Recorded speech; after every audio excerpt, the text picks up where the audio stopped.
kita tak boleh telan dia bolak-bolak, ambil dia sekadar yang patut saja.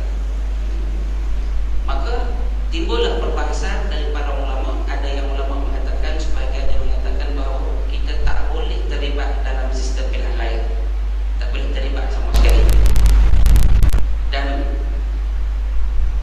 sebahagian ulama lain yang bersetuju untuk kita terlibat dengan pilihan raya ini, juga mereka mendatangkan dalil-dalil yang telah dikemukakan kepada kita oleh baginda sallallahu alaihi wasallam dan juga daripada ayat-ayat Allah Subhanahu wa taala.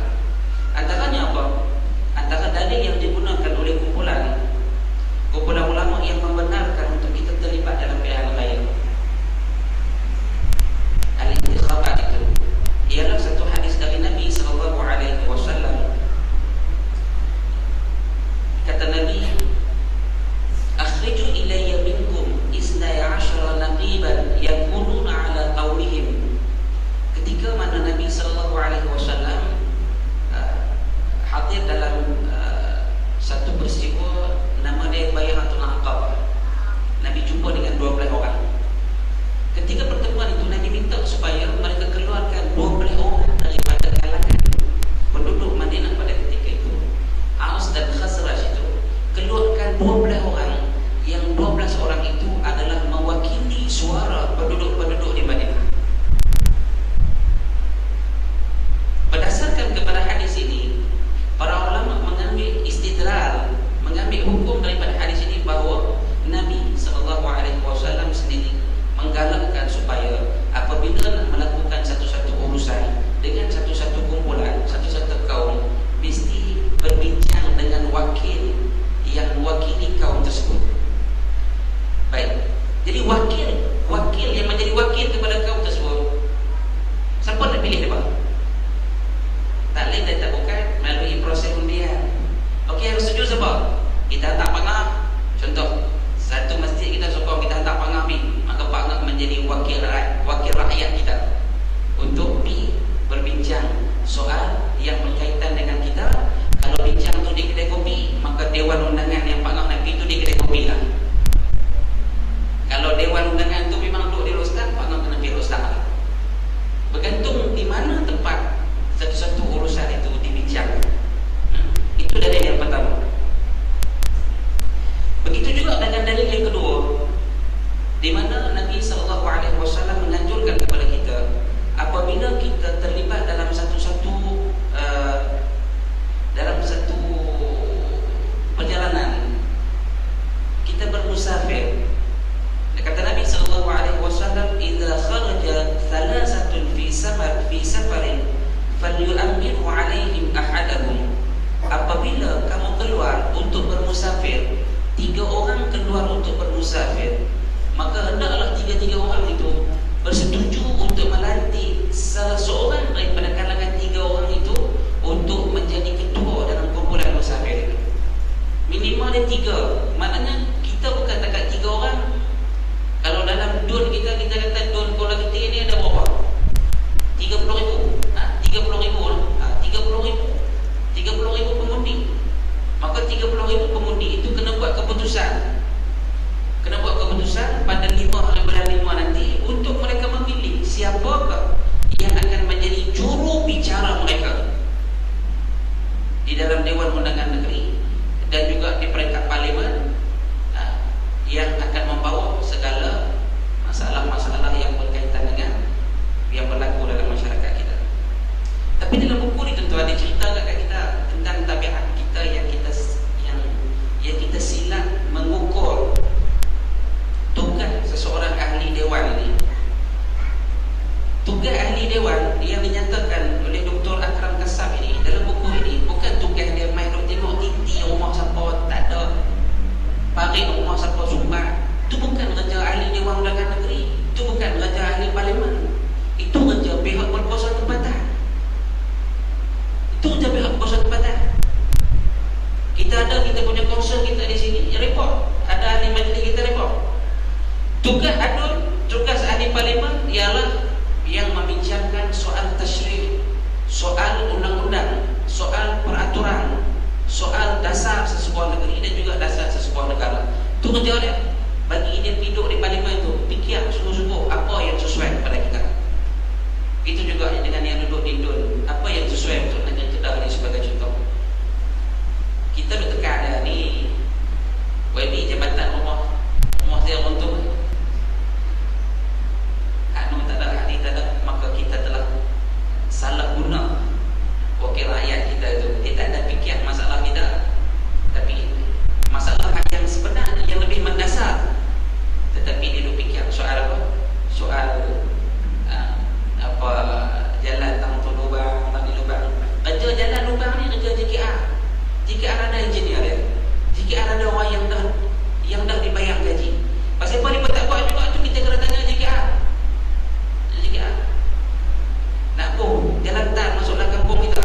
Yang tu Kementerian Pembangunan Wilayah Luar Bandar. Bukan kerja adun kita.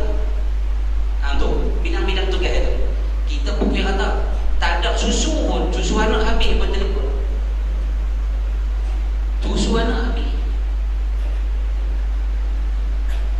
Ni susu anak tak ada ni dah tu. Mai. Sebut bagi satu. Bagi satu. Jadi hasrat itu tidak tercapai. Jadi kita melihat YB kita ni, ahli-ahli yang berhormat kita ni, mereka ni jadi lupa duit. Nampak YB dah luar. Lepas tu ada Ustaz Lah Khairi, betul-betul kenal. Dia yang dibuang daerah hingga Pulau Ketam tanah, ke Selangor tanah tu. Bila orang tanya dia, Ustaz, dah duduk jauh halang-halang, tak jawatan, ambil calon. Dia kata apa? Dia kata, lah ni, dia kata, kalau aku masuk kedai, kalau aku masuk kedai makan, semua orang nak belajar aku, dia kata. Tapi kalau aku jadi YB, kalau aku masuk kedai, semua orang nak suruh aku belajar. Tentu ibu kayak aku dah. Biar aku jadi ustaz sudah lah, dia kata. Pulau Ketam pun Pulau Ketam lah. Kan? Lama-lama boleh balik, biar aku balik. Kan? Baik. Jadi kalau dah dalam perjalanan kita, yang kita musafir itu, sekadar 3 orang pun Nabi suruh kita nanti ketua. Apatah lagi dalam menguruskan rakyat, menguruskan masyarakat, menguruskan negeri, menguruskan negara. Sudah tentu kita perlu mencari satu mekanisme bagaimana untuk kita melantik wakil kita, melantik ketua kita.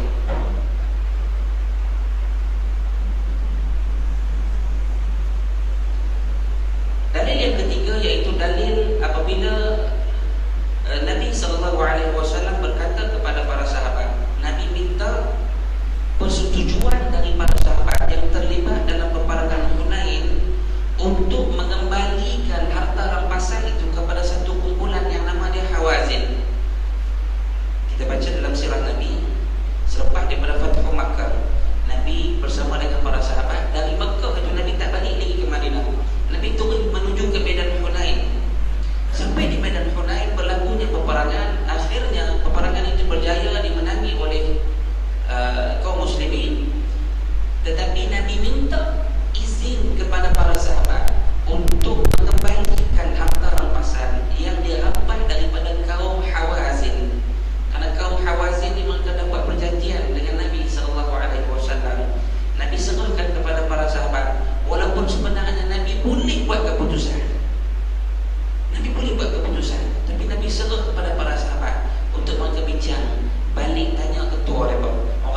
kisah di mana Allah Subhanahu wa taala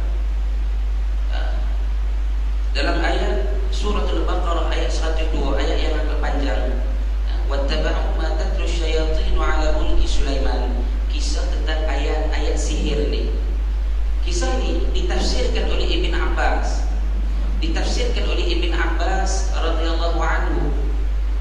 Ayat wa ma unzila 'alal malakaini bi Babila Harut wa Marut. Berlaku di alam malaikat dulu ni. Allah Subhanahu wa taala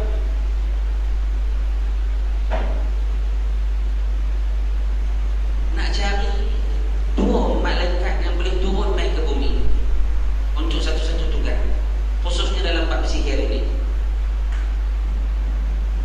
Maka Allah serahkan kepada malaikat untuk pilih malaikat mana yang mereka nak hantar main ke bumi. Itu kata diberi ruang oleh Allah untuk buat pilihan raya dalam kalangan para malaikat. Maka malaikat memilih untuk menghantar dua orang malaikat, iaitu malaikat Harut dan juga malaikat Marut. Wa ma unzila 'alal malakaini bi Babila Harut wa Marut. Maka diturunkan di satu tempat yang bernama Babil. Babil ini di mana? Babylon. Babylon itu. Mereka diturunkan di situ. Malaikat ini nama dia Harut dan juga malaikat seorang lagi nama dia Marut. Siapa yang memilih mereka? Yaitu kumpulan malaikat yang lain di alam malaikat ini. Baik, surah Al-Baqarah kita boleh rujuk, dan juga kita boleh cari tafsir dalam kitab-kitab tafsir yang dikemukakan oleh Ibn Abbas radhiyallahu anhu. Baik.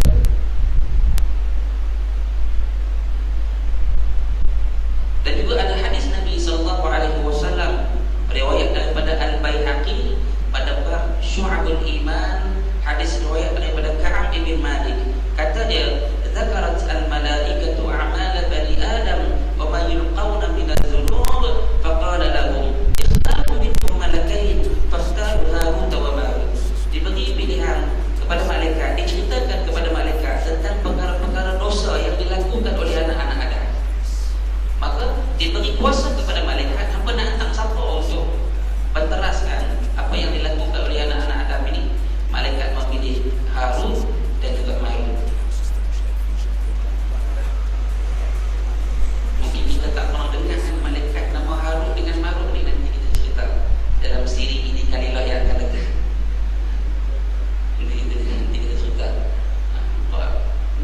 Malaikat ni nama apa, siapa nama dia Harut dengan Marut ni kan? Sebelum ni kita dah dengar, kita dah menyanyi sama-sama tu. Apa? Jibril, Mikail, Israfil, Israel, Munkar, Nakir, Raqib, Atid, Malik, Ridwan. 10 tu dia nama.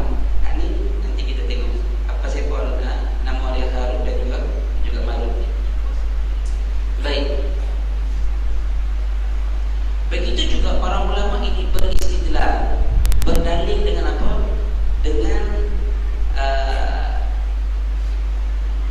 Dengan kaedah fiqhiyah, dengan beberapa kaedah fiqhiyah yang dibentuk oleh para ulama yang kita boleh pegang dia bagi akidah Ahlussunnah wal Jamaah ini.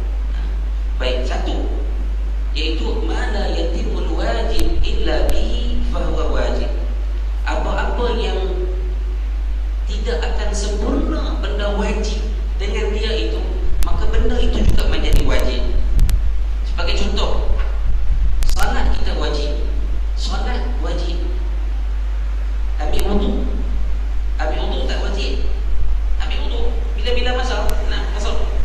Masa nak ambil wudu. Tapi kerana salat itu wajib, maka wudu yang hukumnya asalnya itu tidak wajib, maka hukum wudu itu juga menjadi wajib. Kerana tidak akan sah salat itu melainkan dengan kita ada wudu.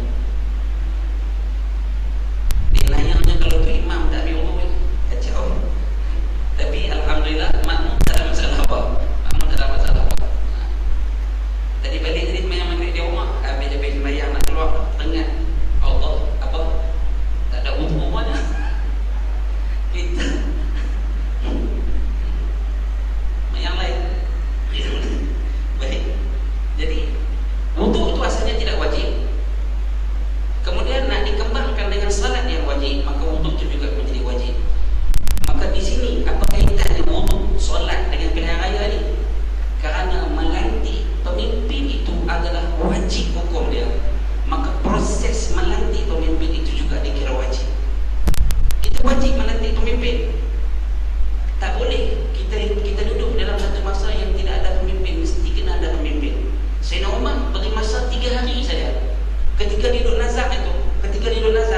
jam selepas dia ditikam itu, baru dia habis umur dia, Sayyidina Umar, dia memberikan masa 3 hari saja kepada para sahabat, antaranya Abdul Rahman ibn Auf, Utsman ibn Affan dan juga sahabat-sahabat yang lain.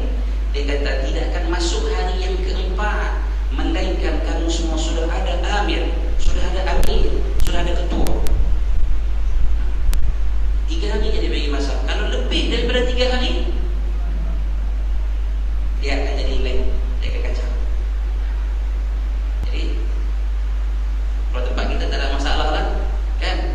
Walaupun bubar parlimen pada 3 April 2012 ke 2013 sampai ke tarikh pilihan raya tu lama tu ada dekat sebulan lebih dah. Tapi kita masih ada kerajaan sementara. Kita masih ada kerajaan sementara, dan kuasa kerajaan sementara tu wallahu a'lam, kita tak rujuk banyak tentang kuasa sesebuah kerajaan sementara itu menurut perlembagaan. Baik. Yang kedua, ad-dararul ashad yuzalu bil akhaf. Kalau kita tak buat pilihan raya, cara yang terbaik, mekanisme yang terbaik yang ada pada hari ini untuk kita memilih pemimpin, maka tidak ada lagi ruang yang lebih baik berbanding dengan ini. Sebab kalau kita nak buat dalam bentuk kita kata syura, bukan semua satu kepala. Dalam musyrah kita boleh, dalam jemaah kita kena kekalkan syura itu. Syura, ada majlis syura duduk di atas sekali yang mengawal dan memandu perlembagaan parti atau perlembagaan pertubuhan. Majlis syura inilah yang akan memimpin kita di bawah ini. Dia yang putuskan siapa yang akan menjadi ketua di situ, ketua situ, tak ada masalah apa. Sebab kita sama-sama. Ini payah nak buat. Jadi darurat yang lebih besar itu boleh dihilangkan dengan kita mengambil darurat yang lebih ringan. Ada dua darurat.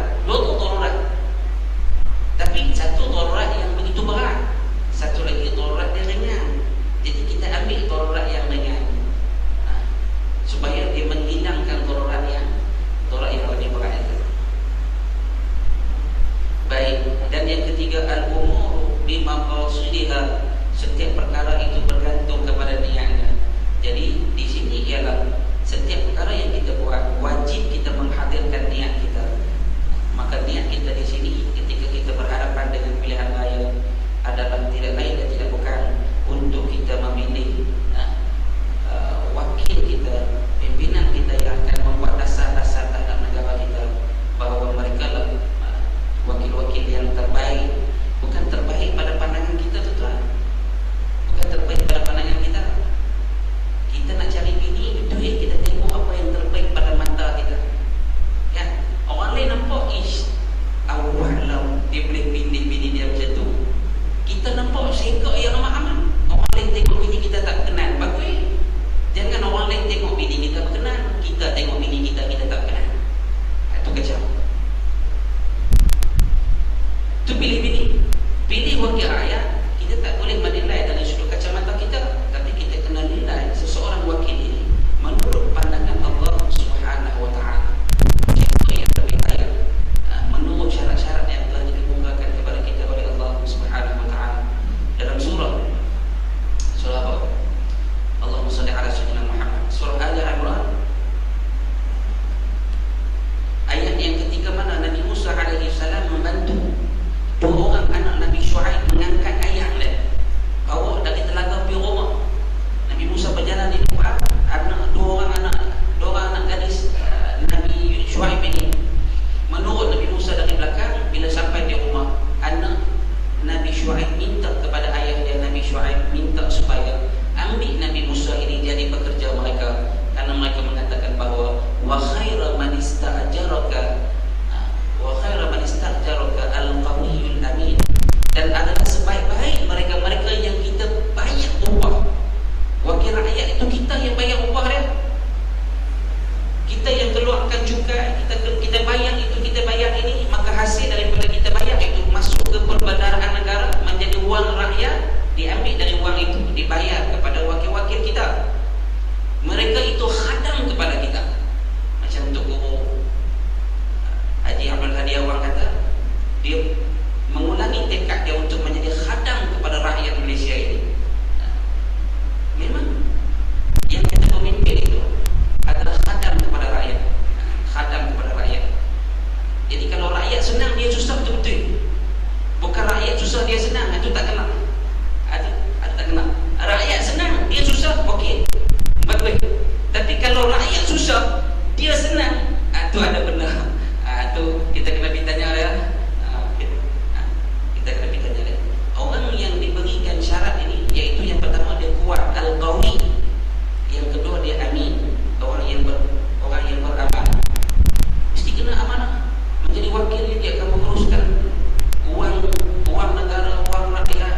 Mak bulan tu habis sekolah, seorang tulis Pak Mak, seorang tulis nama Pak Long, seorang tulis nama Pak Su, lagi seorang tulis nama Haji tu, lagi seorang tulis nama Haji ni. Tak boleh. Saya lagi SPR jenis penin. Pak Ngah mana kotak Pak Ngah? Oh, Pak Ngah satu. Kotak Patih Ibrahim mana kotak Patih Ibrahim? Oh, kotak Patih Ibrahim. Kotak cikgu ni mana? Cikgu Usul mana? Oh, kotak Cikgu Usul. Tengok tu dia. Sampai dekat 1000 calon yang telah ditanda nama. Tak boleh macam tu. Dia mesti terhad. Macam nak kita buat ni betul kan? 2 orang saja, paling kurang 2 orang. Kalau seorang, dia menang tanpa bertanding. Macam di Pulau Ketik, telah diumumkan oleh kedua-dua pihak 2 orang. Satu wakil daripada Barisan Nasional, satu wakil daripada Pakatan Rakyat. Kok nak main hak bendera warna oranye ke apa ke semua ke? Hak parti kita, parti kami dan sebagainya. Wallahu a'lam. Esok baru kita tengok berapa orang lagi yang nak masuk menjadi calon yang mengangkat diri mereka untuk menjadi calon dalam pilihan raya pada kali ini. Syarat yang pertama mesti terhad. Tak boleh buka open macam tu ikut suka apa nanti siapa-siapa. Yang kedua iaitu istibadul aqriba, mesti menjauhkan pencalonan itu dari mencalonkan adik-beradik sendiri. Mesti kena jauhkan dari mencalonkan adik-beradik sendiri. Ini dikemukakan oleh Sayyidina Umar ibn Al-Khattab. Sayyidina Umar cukup marah bila ada orang nak lantik adik-beradik dia yang main daripada kabilah dia sendiri, Bani Adi. Nama sahabat ini iaitu Sa'id ibn Zaid. Sa'id ibn Zaid ini tuan-tuan, dia duduk dalam 10 orang sahabat Al-Mubashirin bil Jannah yang Nabi khabarkan berita gembira bahawa 10 orang sahabat ini dijamin syurga Allah. Salah seorangnya Sa'id ibn Zaid ini. Dia ni berasal dari kampung Sayyidina Umar. Satu kampung dengan Sayyidina Umar. Bila orang nak lantik dia menjadi khalifah selepas daripada Sayyidina Umar, Sayyidina Umar tak bagi. Sayyidina Umar tak bagi, tak mau. Aku tak mau ambil langsung daripada adik-beradik aku. Apatah lagi apabila ada cadangan supaya dilantik Abdullah ibn Umar radhiyallahu anhuma, cadangan untuk melantik anak Sayyidina Umar iaitu Abdullah. Sayyidina Umar potong awal-awal lagi.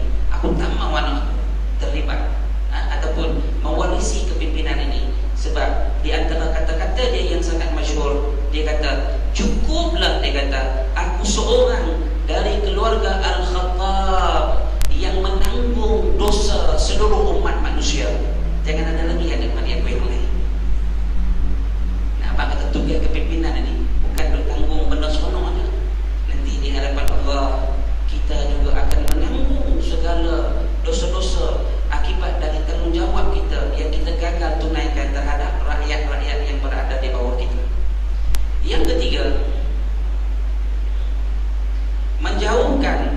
menjauhkan perkara yang melibatkan calon, iaitu yang boleh dianggap sebagai double standard. Tak boleh ada double standard di antara calon. Bekas-bekas calon ni manifesto dia boleh masuk dalam TV. Calon ni 10 minit saja rakaman. Double standard. Ini tak boleh. Itu tak boleh. Tidak boleh ada unsur-unsur double standard di antara dua calon yang telah diberi ruang untuk bertanding dalam ruang demokrasi ini. Yang keempat, iaitu perlu dilantik satu badan khas, badan pemerhati dari luar yang menjadi pemerhati kepada proses pengundian ini. Ini berlaku apabila Sayyidina Umar ibn Al-Khattab diminta supaya anak dia Abdullah ibn Umar masuk dalam majlis ketika mereka berbincang untuk melantik khalifah itu. Tetapi Sayyidina Abdullah dilarang untuk bersuara. Dia hanya sekadar pemerhati. Ada 6 orang yang dipilih oleh Sayyidina Umar. Sayyidina Umar katalah 3 orang lagi setuju dengan seorang ini dan 3 orang lagi setuju dengan seorang ini. Maka kata pemutusnya adalah dari Abdullah ibn Umar. Kata pemutusnya. Tetapi sekiranya kata putus yang dibuat oleh Abdullah ibn Umar itu tidak dipersetujui oleh kedua-dua pihak, maka Sayyidina Umar kata, tengoklah, kau kumpulan mana yang Abdul Rahman ibn Auf berada dalam kumpulan tersebut, maka peganglah calon yang telah dipilih oleh Abdul Rahman ibn Auf radhiyallahu anhu. Itu antara kriteria dan cara-cara yang telah ditunjukkan oleh Sayyidina Umar dalam keadaan perut dia terburai, perut dia sudah terburai. Ketika dia sedang nazak itu, dia dahaga, dia minta untuk minum susu dari anak dia. Anak dia bawa minum susu tu, bila minum susu tu pergi ke mana? Ni, meneleh keluar ke perut. Meneleh keluar ke perut pasal apa? Buntut dia dah usul dia, buntut dia. Sayyidina Umar ibn Al-Khattab radhiyallahu anhu, sangat saat-saat dia nak mati tu, dia masih lagi sempat memikirkan bagaimana untuk dia wariskan khilafah Rasulullah sallallahu alaihi wasallam ini agar dia tidak tinggalkan kepada orang yang silap, tetapi dia tinggalkan khilafah itu kepada orang-orang yang benar-benar diridai oleh Allah Subhanahu wa taala. Baik, yang kelima, mesti ada batas waktu ataupun deadline. Mesti kena ada deadline. Macam kita sebut tadi, Sayyidina Umar dia bagi masa hanya 3 hari saja. Kalau macam kita pun ada masalah, tempoh berkempen kita 14 hari, bermula esok 20 April sehingga malam pukul 12 malam 4 hari bulan Mei itu cukup. Tapi 15 hari kan, kalau bermula dengan esok, maka itu adalah tempoh dia yang terhad. 5 hari bulan orang keluar mengundi, malam boleh keluar keputusan, esok dah tahu keputusan. Dan esok malam tu pun sudah boleh dapat keputusan dia. Baik, tuan-tuan, muslimin muslimat yang dirahmati Allah, apa yang kita boleh dapat daripada konsep pilihan raya ini?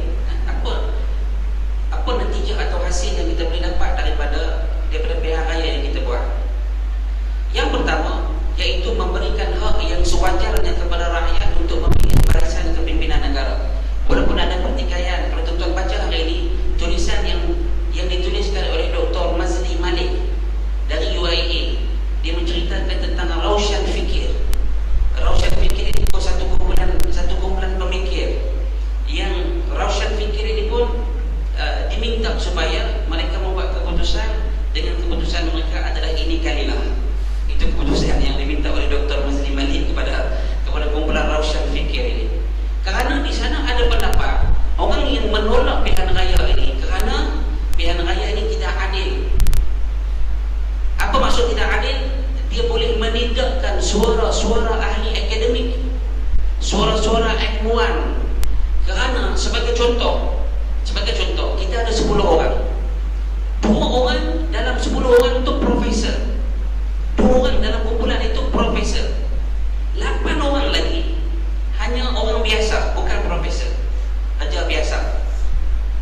Bila calon diangkat, 2 orang profesor ni, 6 orang yang hasil daripada pertimbangan profesor dia. Dia tengok dia ni dengan ada karisma dia, cara dia bercakap, idea yang dia lontarkan, pembacaan dia, kajian-kajian yang dia buat, dia punya keterlibatan dia sampai kepada antarabangsa, maka dia memberi manfaat kepada profesor ini untuk mereka gunakan dia nanti. Tapi 8 orang lagi, mereka tak nilai. Mereka nak macam mana? Kami nak wakil yang boleh main minum kopi dengan kami, wakil yang boleh turun ke dorong, kami basuh pinggan, dia basuh pinggan, kami berubah lembu, dia pun berubah lembu.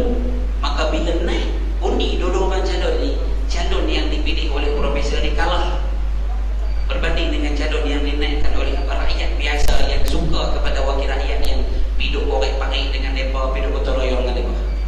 Ini antara pendapat orang yang menolak sistem pilihan raya kerana dia tidak adil. Ada 100 orang, hanya 30 orang saja orang yang ada ilmuwan, yang 70 orang lagi orang biasa. Tapi undi antara orang itu dengan orang ini sama saja nilai dia, tak ada beza. Baik. Yang kedua, melalui proses pilihan raya ini juga, calon-calon yang korupsi boleh dipulaukan atau dijauhkan dari mereka, diberi komitmen dan tanggungjawab untuk menjaga kemaslahatan umat. Kita tahu tak, dia ni jenis korupsi, boleh duit kat dia, lingkup. Jadi melalui proses pilihan raya, calon ini kita boleh letak dia di tepi.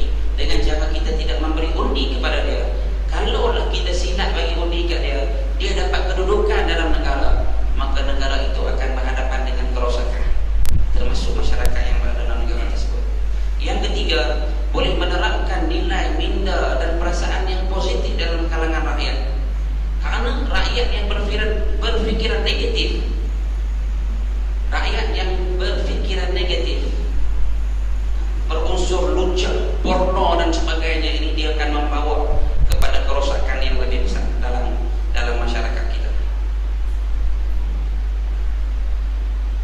Malam ni ada satu bicara berkaitan dengan qazaf di pondok penanti malam ini. Qazaf ini kita menuduh seseorang melakukan zina, melakukan hubungan tanpa saksi. Jadi hati-hati untuk kita mengambil umur dalam hati kita. Tengok video nampak kan, awak duk hendak di Terengganu dan sebagainya, kita menerima, sedangkan kita tak tengok dia, kita tak nampak dia. Nanti kita jawab di hadapan Allah Subhanahu wa taala. Sedangkan orang yang mengaku buat dalam kisah dengan Nabi sallallahu alaihi wasallam, seorang sahabat mai abang kata dia berzina, akhirnya Nabi suruh dia balik, dia mai lagi, akhirnya bila dah dikenakan dengan hukuman kerana dia dah kahwin, dia kena rejam sampai sekerat jalan, dia tak larat dan nak menanggung siksa dia kena rejam. Dia tarik balik, dia kata minta maaf, aku tarik balik, aku silap, aku tak berzina pun,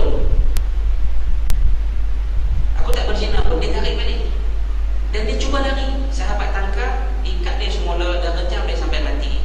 Bila berita tu sampai kepada Nabi sallallahu alaihi wasallam, Nabi kata lain kali kalau orang tu dah tarik balik, maknanya dia dah bertaubat, lepaskan dia. Tu orang dah mengaku. Apa tak lagi orang tu tak mengaku, dia tak kata, dia kata bukan dia. Bahkan sekarang ni pula kita kata dengan teknologi canggih, robot pun orang boleh buat hidup duduk dengan kita. Dinosaur yang mati lama mana pun orang boleh buat real punya hidup depan kita.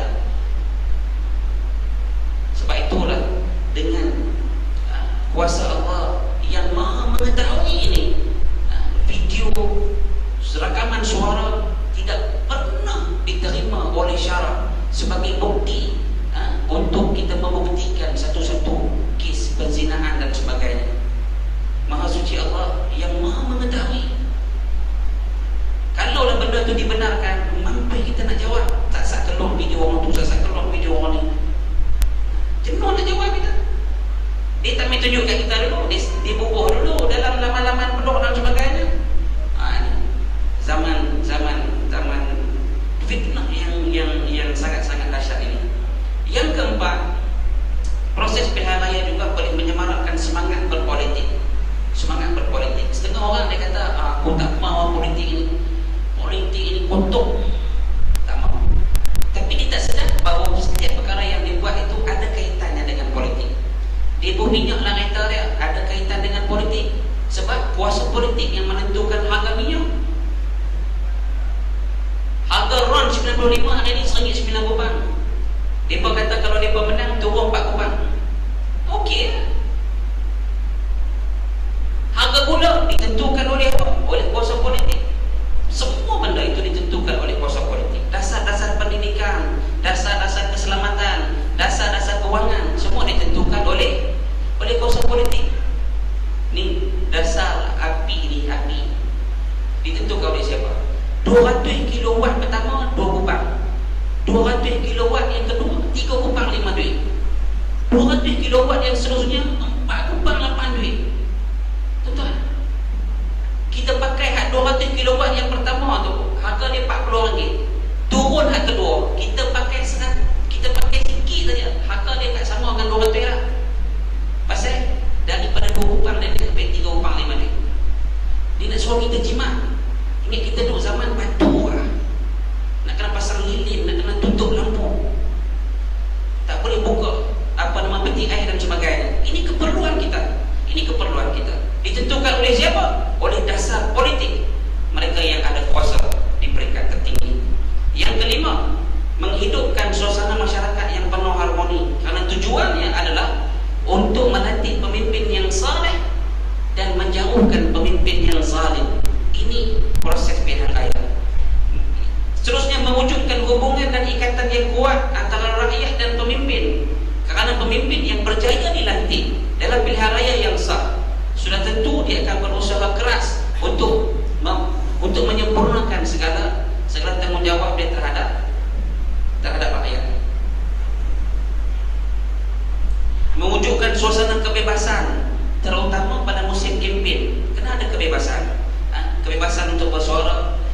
alasan untuk menyatakan hasrat apabila seseorang itu diangkat untuk menjadi calon. Baik, ada orang tanya, adakah kita apabila kita terlibat dalam pilihan raya maka kita dianggap berjuang fisabilillah? Kita yang terlibat duduk di Makkah, duduk di sana, naik baca bendera, jatuh pokok matang, tikam buluh dan sebagainya, jihadkah kita ini? Jihadkah kita?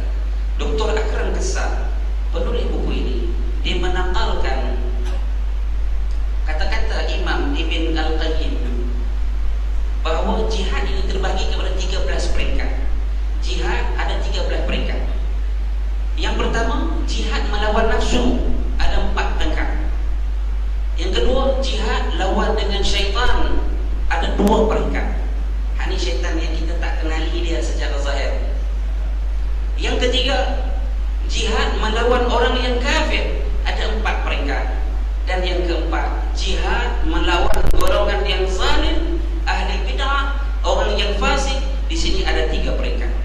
Maksudnya apa? Setiap perjuangan, setiap usaha untuk menegakkan kalimah Allah itu adalah dikira sebagai jihad. Satu contoh, kita membuang kotoran di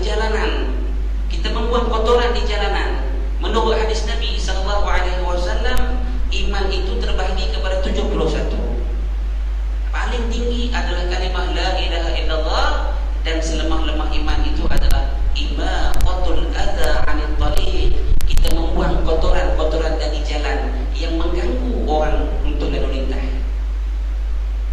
Kalaulah kita membuang sesuatu yang ada di jalan yang mengganggu kita, ada lubang kita tampung, ada kayu tumbang kita angkat, kita alih, maka apakah perjuangan kita untuk kita membenteras kezaliman itu tidak dianggap sebagai satu jihad? Kalau buang batu atas jalan pun dianggap sebagai membuat sesuatu yang mendapat pahala. Adakah kita membenteras kezaliman itu tidak dianggap sebagai jihad? Kita jawab. Yang kedua, sekiranya kita memimpin orang buta nak lintas jalan, kita tolong pimpin dia. Orang sesat jalan, kita tolong habang kat dia, hampir kanan hampir kiri sampai dia jumpa tempat yang dia nak pergi. Dan juga amalan-amalan yang lain, membantu orang itu, membantu orang ini, dianggap sebagai satu sedekah, dianggap sebagai satu amalan kebajikan yang dijalankan atas nama Allah Subhanahu wa taala. Maka sewajarnya setiap perjuangan yang memimpin manusia ke arah untuk menegakkan syariat Allah Subhanahu wa taala dan mendorong manusia menuju ke arah keselamatan di dunia dan di akhirat lebih patut dianggap sebagai amal jihad di jalan Allah Subhanahu wa taala.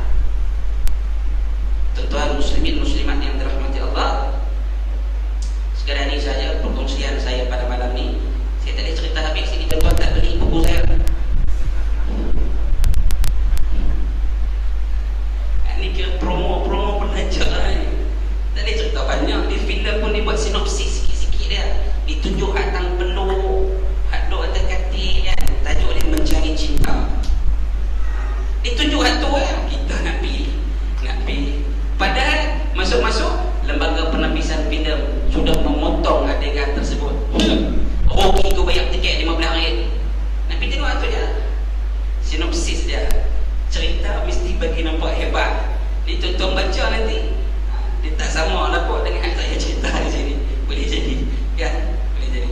Baik tuan-tuan muslimin muslimat yang dirahmati Allah, sekadar ini saja apa yang dapat saya kongsi bersama dengan tuan-tuan pada malam ini. Dan sedikit lagi perkongsian saya. Jadilah kita golongan yang menjadikan dunia ini sebagai ladang untuk kita mendapat bekalan yang lebih besar di akhirat kelak. Janganlah kehidupan kita ini terpesong dengan kehendak-kehendak dunia semata-mata. Kita tak mahu kita jadi terpesong sehingga kita digambarkan sebagaimana firman Allah Subhanahu wa taala, "Walladzina kafaru yatamatta'una wa ya'kuluna kama ta'kulul an'am wan naru maswan lahum." Dan mereka-mereka yang ingkar, mereka-mereka yang kufur dengan Allah, mereka ini yatamatta'un, hidup seronok, enjoy. Hidup ni hanya bergembira semata-mata.